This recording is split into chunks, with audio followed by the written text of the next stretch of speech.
Elezioni regionali in Sicilia, i voti e le percentuali delle singole liste riportate nella città di Favara.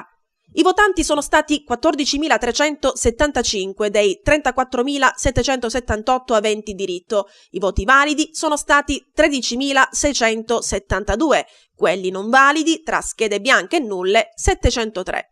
Il candidato presidente della regione più votato a Favara è stato Nello Musumeci del centrodestra con 5.155 preferenze. A seguire il candidato del Movimento 5 Stelle con 4.581 voti, segue poi con 2.870 il candidato del centrosinistra Fabrizio Micari, 995 voti per il candidato della sinistra Claudio Fava ed infine 71 voti per il candidato presidente della lista Siciliani Liberi Roberto La Rosa. Ma vediamo insieme i voti di lista provinciali riportati a Favara.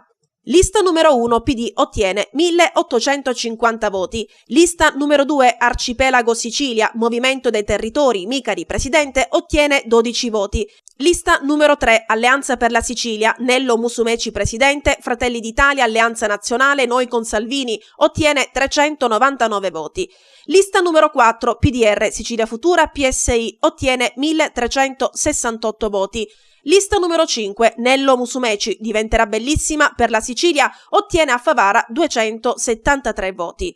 Lista numero 6, Movimento 5 Stelle, ottiene 2.955 preferenze.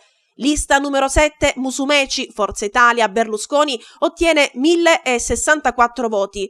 Lista numero 8, 100 passi per la Sicilia, Fava, presidente, ottiene a Favara 920 voti.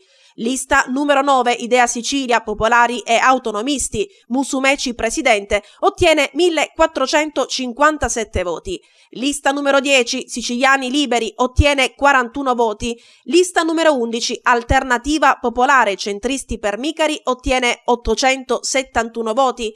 Lista numero 12, Sicilia Vera, Libertas, Rete Democratica, Unione di Centro, ottiene 1.949 voti. Il partito che ottiene più voti a Favara è stato quindi il Movimento 5 Stelle, seguito da UDC e PD.